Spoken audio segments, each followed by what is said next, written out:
güvenliğe bekliyoruz şu an. Bakalım damga basacaklar mı bu sefer? Geçtik. Şöyle suratımıza baktılar. Ya bu sefer de sondan birinci şeye basmışlar, sayfaya.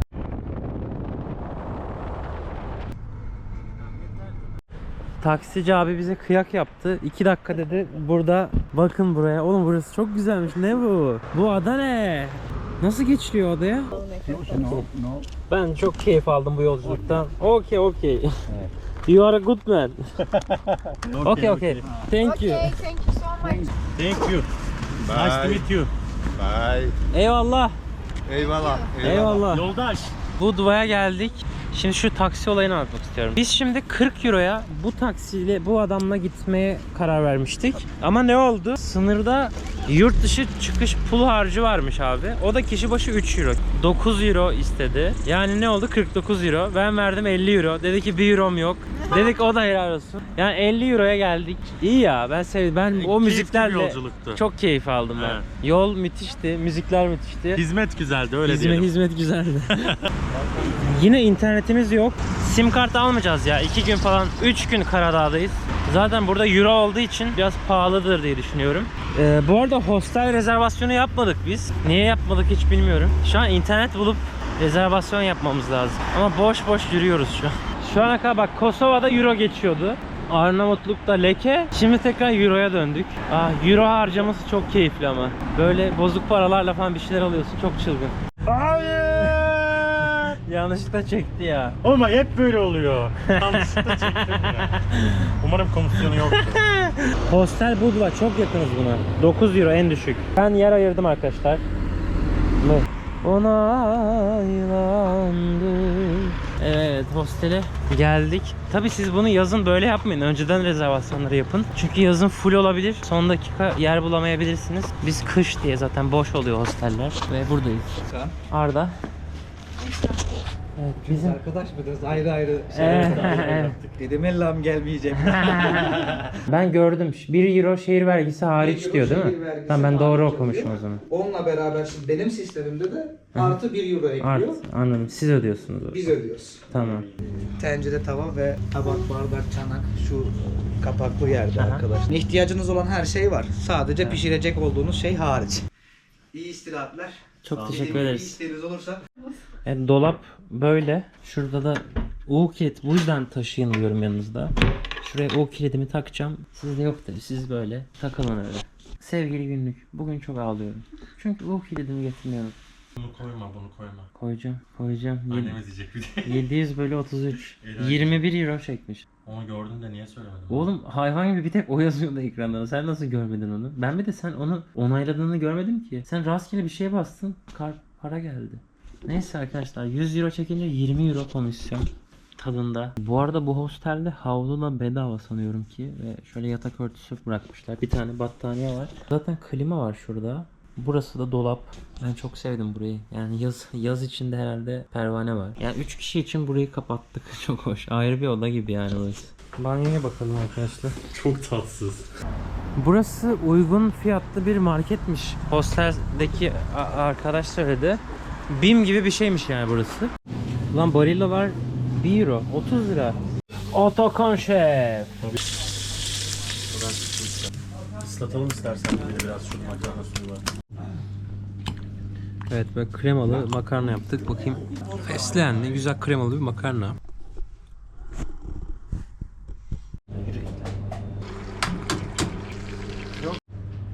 Yani. Abi her yerde inşaat çalışması var. İşte böyle turizm patlayınca böyle oluyor herhalde.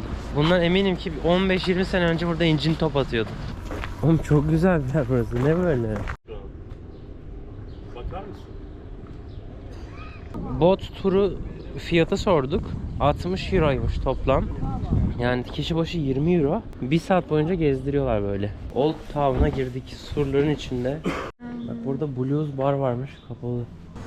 Ne insanlar yaşıyor herhalde burada. Şöyle 3 euroya da böyle Montenegro'nun bayrağını aldık. Bak burası çok hoşuma gitti ya. Kalenin yanında bir sahil var.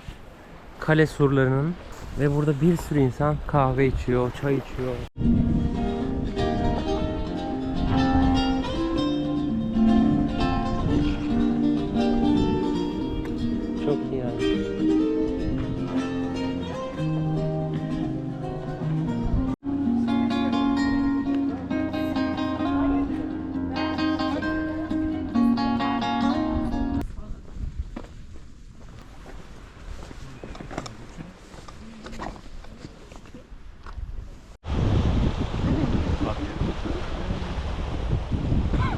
Güzeldi ama yani bir gün yeter buraya arkadaşlar. Sabah gelirseniz bütün gün gezin, burada uyuyun. Ertesi gün buradan Kotor'a geçebilirsiniz. Biz biraz saçma oldu. 2 gün kaldık burada. Evet. Bu da balerin. Hiçbir olayı yok. Sadece güzel. Ama bu Türkiye'de olsa bunu kaçırırlar ha. Ben dayanamadım, bir suya atladım. Ama muhtemelen hasta olacağım. Çok soğuk. Şimdi bakın. Kotor'da 17-18 Şubat bir günlük hostel fiyatına bakıyoruz. Bu böyle paylaşımlı hostel. 18 euro artı 2 euro vergi, yani 20 eurodan başlıyor. Biz şimdi 3 kişiyiz. 20 60 euro. Neredeyse 2000 lira para yapıyor. Sonra biz ne kadar bulduk Atakan? Tam 50 euro vergiler dahil. Şehir vergisi her şey dahil 50 euro. 50 euroya toplam böyle bir apartman.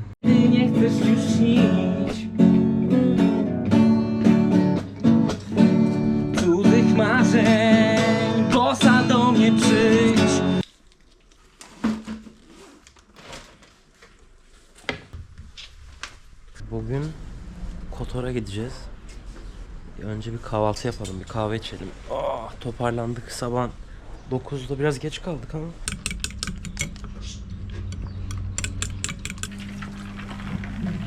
Kim doyacak ya? Evet ya. Allah kim doyacak ya? Evet, 3 ikizler burcunun yaklaşık 12 saat toplantısı sonucunda evi bulduk. Böyle bir ev, yani manzaralı, Manzarayı göstereyim. müthiş. bir saniye. Ya bak, şöyle bir manzara var. Umarım Burası böyle çıkar. 50 euro. Toplam 50 euro. Bütün vergiler dahil falan. Şehir vergisi. vesaire. Şehir vergisi aynen. Merkeze de 1 kilometre uzak. Of be, bulduk, lanet. Hello. To Kotor. How much is the ticket? Aldık 5 euro dayı. 1 euro bagaj. 1 euro. Yes.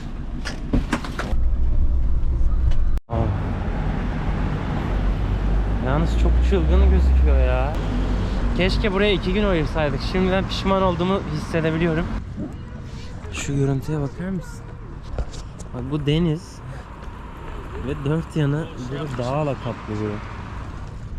Her yer dağ, kale var, Old Town şu karşıda. Biz de Muo denen yerdeyiz. Şuradan 300 metre sonra ev var bir tane. Tamamen bu deniz manzaralı. Kapıda kaldık ya. Ya abi zaten kalmış 2-3 saatimiz burada, kapıda bekletiyorlar bizi ya. K-Box kod 17.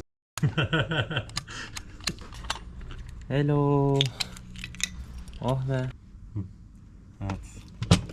Oh be. Bu ne lan? Abo. Muhteşem. Çok güzel. Burada var ya 2 gün gider ha. Burası bir oda, burada bir yatak var. Burada da 2 tane böyle yatak var. Muhtemelen birimiz böyle yere atarız bunu. Bakar mısın abi, bir sürü kitaplar çok güzel yapmış kadın ya. Mutfakta yemek yaparken yine göl manzarasını izliyorsun. Göl değil oğlum, deniz. Ya göl diyorum, ben alışmışım Ohri'de. Biz deniz görmedik ki yol boyunca doğru düzgün. Arkadaşlar içeride bir oda var, manzaralı, yani böyle özel, private. Bak şurada böyle dağ ve deniz manzarası. Burada Bak, bu çocuğu izole edebilirdik burada yatırıp. Bak yok. ben çok kötü orlarım biliyor musun?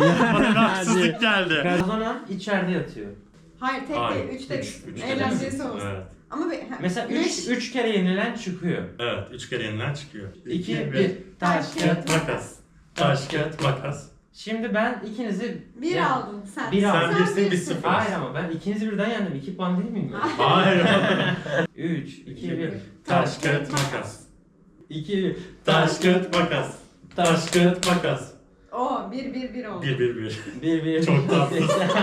Taş kağıt makas. Ya 2 1 Taş kağıt makas. Ben kazandım 3 1 Hakkımla Evet. bu odada kalmaya hak kazandım. Hemen çantamı yerleşim Arkadaşlar hemen. burası... McDonald's. Bir tane pizzacıya gidiyoruz. Pizzeria Pronto diye. 10-12 euroya büyük lezzetli pizzaları varmış. 10 euro pizzaya vereceğiz ha. Oğlum biz 6 euroya konakladık, 5 euroya konakladık. Oğlum yalnız bu Arnavutlukların hepsinde hep böyle bir kale, Old Town. Evet, Hep çok- aynı konsept ama burası neymiş abi? Aha. Yakaladım. Ulan yiyeceğimiz pizzacı da kapalıymış. Şöyle bir yere oturduk. Böyle Türkçe de şey var. Türkçe de yazmışlar.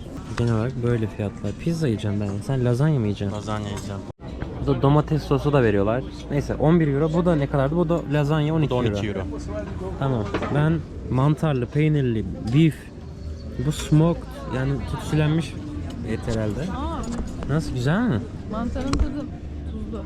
Ben isterim. Alıyor mu? Çok Tuzlu ya. Bu sanki Ramazan pidesinin içine sert şey. Bunlar biraz peynir ekmişler değil mi? Buna 6 puan veriyorum. Sen kaç puan veriyorsun? Ben 5 puan veriyorum. Buna Çünkü mı? evet. Yani genel olarak şu an zaten pizzayı da tattım. 10 üzerinden 5 puan verdim.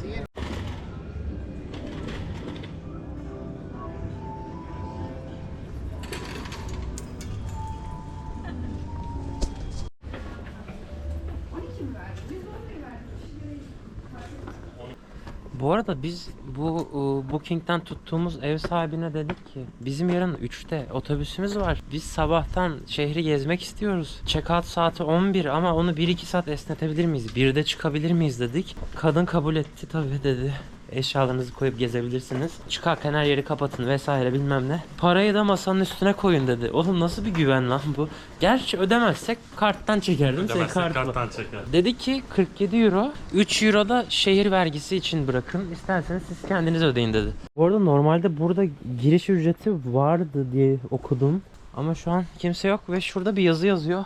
Sanırım şehir vergisinden mi karşılıyorlar? Ne, öyle bir karar mı almışlar? Hayatta almazlar bence de. Hava çok geç karardığı için, yani karardı hava. O yüzden çıkmıyoruz biz tepeye. Biz şimdi gece gece şehri gezeceğiz. Yarın sabah 6'da kalkıp buraya geleceğiz. Evet. İnanıyor musun? İnanıyorum. İnanıyor İnanıyorum. musun?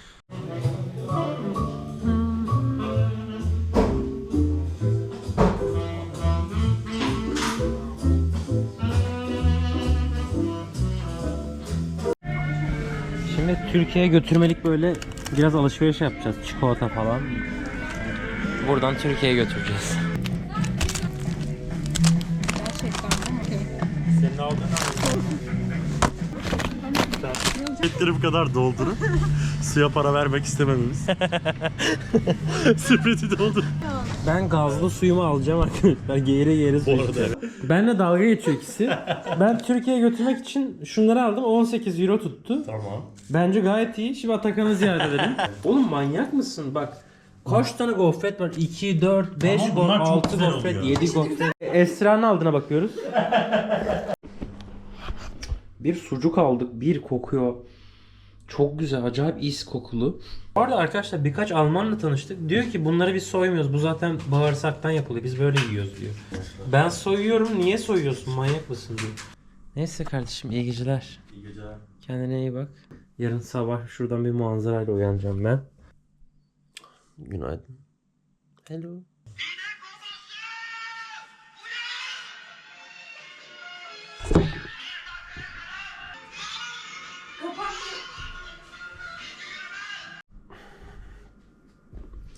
Öf, bu ne ya?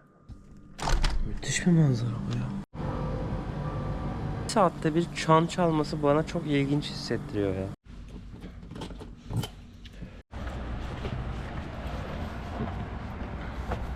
Ama kruvasan İngilizce'de nasıl söyleniyor? Croissant mı? Kuru versen. Kruvasan anlıyorlar ya.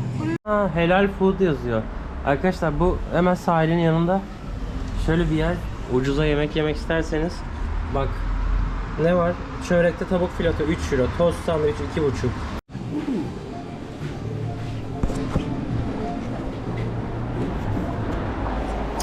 Burası müthişmiş abi. Çok temiz. Evet, Old Town'a sonunda gündüz girdik ya. Bu sokaklar cıvıl cıvılmış yazın. İşte canlı müzikler, klaplar, bilmem neler her şey var. Ama şu an bütün kapılar kapalı. Çünkü sezon yok. Aslında turist de var. Açsalar iş yaparlar diyeceğim mi? Dün caz bara baktık. Bir tek biz oturuyorduk caz barda. Neyse Ya. moralimizi bozmuyoruz. Ceketimi kaybettim ya. Buradan var ya 1 kilometre geri yürüdüm. Koştur koştur. Buradan tepelere çıktım. Yürüdüğümüz yolları bulamadım abi. Umarım ya içinde en fazla 3-4 euro vardır bozuk cebinde. Bugün gözüküyor şu evler ya.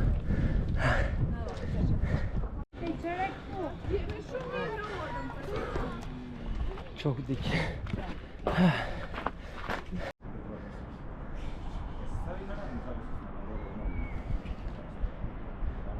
Ну если акумулятор, что некая понятия даже зацепения пешки. Normal bir insan yürüyemeyebilir burayı. Если зацепения пешки. Çok fena ama manzaraya bak. Gittikçe manzara güzelleşiyor. Ya şimdi şunu düşündük. Eğer ki ben burada kral olsam ben inip çıkmam buraya abi. Siz gidin bir savaşın gelin derim ya. Bu nedir ya? 2 euro. Zekice. Evet, su getirmediğimiz için şu an Tam istediğim sıcaklık. 66 TL ödedik bir suya. 2 euro. Hak ediyor bence. Bu arada size şöyle bir bilgi vereyim. Karadağ genellikle dağlık bölgeden oluştuğu için çok fazla tarım yok. Bu yüzden tütün, meyve, sebze gibi şeyleri dışarıdan alıyorlar. Çok pahalı olmasını da buna bağlıyorum. Çünkü dışa bağlı bir ekonomisi var. Arkadaş bakın. Şurada da eski yerleşimler var. Kalenin arkasına da yerleşmişler. Ben Şkodradayken bir tane kadın bana yürüyüş rotası önermişti. Bak şu patikayı görüyor musun? Zikzak çiziyor. Gördüm. İşte kaleye giriş 7 euro vermeyin. Buradan yürüyün demişti de. Evet evet. Ya zamanımız olsa yürürdük. 47 euro bıraktık buraya masaya. 3 euro da şimdi şehir vergisini ödemeye gidiyoruz. O da Old Town'un içinde bir turist ofisi. Orada kaldığın gün kadar euro ödüyorsun işte falan. Gidip euro ödeyeceğiz. Çünkü kadın dedi ki isterseniz 50 euro bırakın ben ödeyeyim sizin şehir verginizi. Ama biz şimdi buradan çıktığımız gibi ülke değiştireceğiz. Ya ödemezse siz dün ödememişsiniz ceza falan girer. Yani o yüzden biz kendimiz ödüyoruz şu an riske atmayıp. Apartment. Okay. Arkadaşlar şu an şöyle bir iğrenç bir problem var. Otobüse 20 dakika kaldı. Şimdi biz vergimizi ödemeye geldik buraya. Ama nerede kaldığının yani o kaldığın evin sahibinin adı ve soyadı lazım. Adı ve soyadını vermezsen vergini ödeyemiyorsun. Ve adını soyadını bilmiyoruz kadının. Kadına mesaj atıyoruz çevrim içi bize cevap yazmıyor. Diyoruz ki otobüsümüz var 20 dakika sonra bize adını soyadını yaz. Yazmıyorlar. Delireceğim. Ne yapacağız? 20 dakika sonra otobüs dedi ki hadi gelin yapayım.